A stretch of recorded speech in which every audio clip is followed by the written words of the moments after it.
നമസ്കാരം. എന്താണ് ക്ലാസ് കഴിഞ്ഞുള്ളത് പറഞ്ഞു അല്ലേ? ടീച്ചറല്ലേ?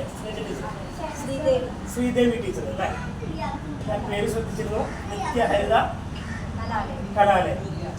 പൊതുവെ കലാലയങ്ങൾ എന്നും നിത്യഹരിതം തന്നെയാണ് അല്ലേ? നിത്യഹരിതമാക്കുന്നത് നമ്മുടെ വിദ്യാർത്ഥികളും ടീച്ചർമാരും നമ്മൾ കൊടുക്കുന്നത് എന്തോ അത് കുട്ടികളിൽ 100% കലാലയം നിത്യഹരിതമായി. എല്ലാവരും ഹാപ്പി അല്ലേ? ആണല്ലേ? ഓക്കെ. അമ്മമാര് കുറേ ആയോ നമ്മുടെ ടീച്ചറുടെയും മാരുടെ അടുത്ത് കുട്ടികളെ പറഞ്ഞിട്ട്? കുറച്ചായി അല്ലേ? എങ്ങനെ ആഴ്ചയിൽ ഒരു ദിവസമാണോ ക്ലാസ്? ഒരു ദിവസം സ്കൂളിൽ പോകും. ഇവിടെ ഏതൊക്കെയാണ്? ഭരതനാട്യം, മോഹിനിയാട്ടം, പഠിച്ചുകൊണ്ടിരിക്കുന്ന ഭരതനാട്യം. അരങ്ങേറ്റത്തിന്റെ സമയമായോ? ഏപ്രിൽ 9. സ്ഥലം നിശ്ചയിച്ചോ? കണ്ണന്റെ അടുത്ത് തന്നെയാണ് അരങ്ങേറ്റം കുറിക്കുന്നത്. ചോദ്യത്തിന്റെ മറുപടി കറക്റ്റില് പറയണം. ഗുരുവായൂർ മേൽപ്പത്തൂർ ഓഡിറ്റോറിയം എന്നൊക്കെ പറഞ്ഞാൽ മനസ്സിലാവും. ഭാവി ഉണ്ടായിരിക്കട്ടെ കേട്ടോ. ഓക്കെ. പിന്നെ ടീച്ചർ ഈ മേഖലയിൽ 40 വർഷമായി.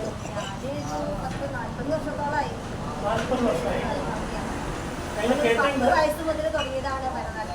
പഠിപ്പിക്കല്. അപ്പൊ ധാരാളം ശിക്ഷണങ്ങൾ ഉണ്ടായിരിക്കും അല്ലേ?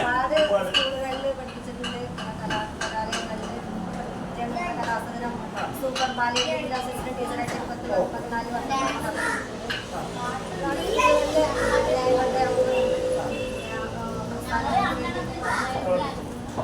സ്വന്തമായിട്ട് കലാലയം നടത്തിക്കൊണ്ടു. അപ്പൊ നമ്മൾ ഇന്ന് എത്തിയിരിക്കുന്നത് പാലക്കാട് ജില്ലയിലെ ചാലശ്ശേരിയിലുള്ള KT വേലായുധൻ മാസ്റ്ററുടെ KT കുന്നംകുളം എന്ന് പറഞ്ഞാൽ എല്ലാവർക്കും ഫേമസ് ആണ് നൃത്ത രംഗങ്ങളിൽ. അവരുടെ നിത്യഹരിത കലാലയം എന്ന ആ ട്രാൻസ്പോർട്ടിലാണ് ഞങ്ങൾ ഇന്ന് എത്തിയിരിക്കുന്നത്. അവിടെ നമ്മുടെ ടീച്ചറുണ്ട്, അതുപോലെ തന്നെ ടീച്ചറെ ശിക്ഷകളുണ്ട്. കോവിഡ് പോലത്തെ മഹാമാരികൾ വന്നിട്ടും പല നൃത്ത സംഘങ്ങൾ നിർത്തിപ്പോയാലും ഈ സ്ഥാപനം ഇതുപോലെ തന്നെ ഒന്ന് നിലനിൽക്കുന്നത് നമ്മുടെ KT വേലായുധൻ മാസ്റ്ററുടെയും അതുപോലെ തന്നെ ഈ ഇരിക്കുന്ന ടീച്ചറുടെയൊക്കെ ആ കലയോടുള്ള, സംഗീതത്തോടുള്ള, ഡാൻസിനോടുള്ള അവരുടെ അടങ്ങാത്ത അഭിരുചി കൂടിയാണ്. എന്തായാലും നമുക്ക് വേണ്ടിയിട്ടാണ് അവരൊരു 5 മിനിറ്റ് സംസാരിക്കുന്നത്. നമ്മുടെ കുട്ടികളൊക്കെ ഏകദേശം ഇതിനു മുമ്പ് എപ്പോഴാണ് അരങ്ങേറ്റം നടത്തിയത്? ഇത് മുന്നേ കഴിഞ്ഞ വർഷത്തിൽ അരങ്ങേറ്റം ഉണ്ടായിട്ടുണ്ട്. ഇവർ കൂടാതെ വോയിസും പഠിക്കുന്നില്ലേ? വോയിസ് പഠിക്കുന്നു. നൃത്തം കൂടാതെ പിന്നെ എന്താ വോക്കല? പിന്നെ എന്തൊക്കെയാണ് ആക്ടിവിറ്റീസ്? സംഗീതം, വയലിൻ, ഗിറ്റാർ, ഹാർമോണിയം, എല്ലാം പഠിക്കും. അപ്പൊ കലയോട് ആഭിമുഖ്യമുള്ള ഏതൊരാൾക്ക് വന്നാലും അവരുടെ അഭിരുചിക്ക് അനുസരിച്ചുള്ള ഏത് വെറൈറ്റി ഐറ്റം വേണമെങ്കിലും നമ്മുടെ സ്ഥാപനത്തിൽ നമുക്ക് അവൈലബിൾ ആയിട്ട് കിട്ടും. മ്യൂസിക്കലാവട്ടെ, വോക്കലാവട്ടെ, അല്ലേ? എല്ലാം കിട്ടുന്നുണ്ട്. ഓക്കെ. എന്താണ് അമ്മമാരെന്ന നിലയിൽ നിങ്ങൾക്ക് സ്ഥാപനത്തോടും കുട്ടികളെ കുറിച്ച് പറയാനാണ്? നല്ല അഭിപ്രായം. മക്കൾ എത്രയായുള്ള പഠിക്കാൻ തുടങ്ങി? 3 വർഷത്തോളല്ലേ? ചേച്ചിയുടെ നല്ല സപ്പോർട്ട് തരും. ഞങ്ങളെ അതിശയിപ്പിക്കുന്നത് കുട്ടികളെയും ടീച്ചറെയും മാത്രമല്ല, നമ്മുടെ അമ്മമാർ ഇന്ന് ഞായറാഴ്ച ഒരുപാട് പരിപാടികൾ മാറ്റി വെച്ചിട്ട് കുട്ടികളെ കൊണ്ട് ചിലവർക്ക് ചായ കൊടുക്കേണ്ട ടൈമായി എന്നൊക്കെ പറയുന്നത് കേട്ടു.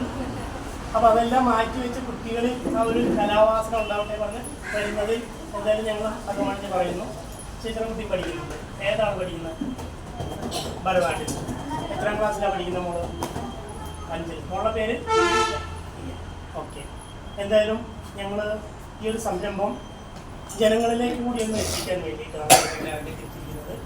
ഞങ്ങൾ സത്യത്തിൽ ഇന്ന് മാഷുടെ ഒരു ഇൻ്റർവ്യൂ എടുക്കാമെന്ന് പറഞ്ഞിട്ടാണ് പറഞ്ഞത്. ഞങ്ങൾ വരുന്ന സമയത്ത് ഇവിടെ കുട്ടികൾ പോയിട്ടില്ല. ഒരു ഡാൻസ് ഉണ്ടെന്ന് പറഞ്ഞു.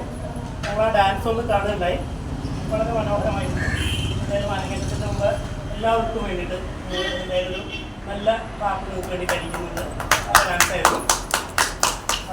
എന്തായാലും നിങ്ങളെ എല്ലാവരെയും ഈ കളിച്ച ഡാൻസും നമ്മുടെ പ്രോഗ്രാമുകളും ഞങ്ങൾ എന്തായാലും ഒന്ന് ജനങ്ങളിലേക്കൊക്കെ അറിയിക്കുന്നുണ്ട്. എല്ലാവർക്കും നല്ല സംഗീത ഭാവി ഉണ്ടാകും ഹൃദയത്തിൻ്റെ ഭാഷയിൽ. എല്ലാവർക്കും സന്തോഷം തന്നെയാണ്. ഒരു പരിപാടിയിലൊക്കെ വരുവാനും നിങ്ങളൊക്കെ സംസാരിക്കാനും കാര്യങ്ങളൊക്കെ പറയാനൊക്കെ സാധിച്ചതിൽ വളരെയധികം നന്ദിയുണ്ട്. ഓക്കെ.